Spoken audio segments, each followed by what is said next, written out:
So my recollection of the last part of the game was Lake had went to the free throw line. We had just fouled.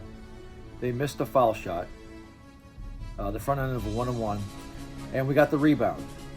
So when we took off, Anna was really the only player that we had going down there, and I think there was like 3 Lake players. I believe Elena was up in the corner still as a possibility. So we had a 3-on-2, but we were the 2.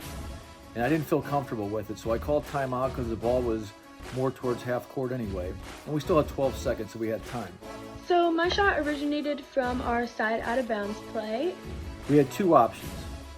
If they pressured us, I wanted to run this play. And if they didn't pressure us, it was going to be a similar thing where we were going to get the ball in bounds and we were going to clear it out and try and get a one-on-one opportunity with Anna, who then would drive and kick. So they wanted to get the ball to Anna, and if she didn't have a drive, they wanted her to ditch it out to me for a shot. And I was really nervous because I hadn't made a shot the whole game, but I did not let that get in my head because I knew if that was in my head, then I definitely wasn't going to make the shot. But the hardest part in this process was getting the ball in bounds. And what happened was we had Anna set the screen, and Elena ran as a decoy, basically. And I wanted Gianna to look or kind of pump fake towards Elena to get Anna's defender off, who was setting the screen. And it worked perfectly because if you watch, Anna's defender kind of takes a step back just in case that ball was passed to Elena. So both of those girls did a fantastic job in selling the play. We went back out, and Gianna had the ball out of bounds, and she got it to Anna. Anna went to drive, but people crashed in on her because they obviously knew she liked to drive, and she was a big scorer on her team. We get the ball into Anna, and from that point, what was actually supposed to happen was Elena was to turn around and set a screen for Gianna to get her free, but Gianna's defender was playing back, so it didn't matter. And Elena did the right thing, and she took off towards the basket. On the other side was going to be Amber. And Amber was going to spot up on the side, and the hope was Anna would drive, they would help on her, and she could kick it out. She passed it over to me, and I took the shot because I was open and I did not have a lot of time, so I had to shoot it pretty quick. And it actually went in, and that was the biggest relief ever because I was super nervous that I wasn't going to make it, and I obviously didn't want to let my team down.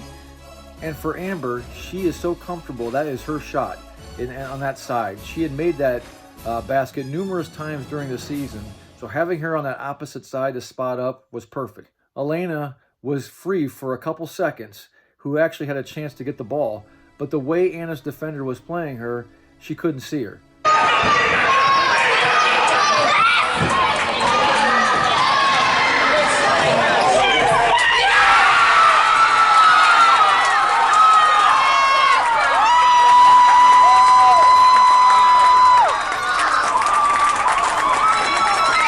In our huddle, we just talked about defense and that we could not afford to foul them because we would have sent them to the line. After the timeout that Lake had called, setting up the last play, we were stressing the huddle.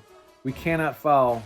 So the inbound of the ball to Elena's girl, and Elena ran down the court next to her the whole time.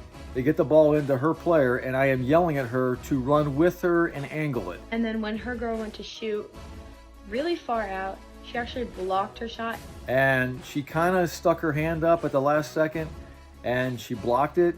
And lo and behold, how ironic, the ball ends up in Amber's hands, the girl who hit the game-winning shot, and we won.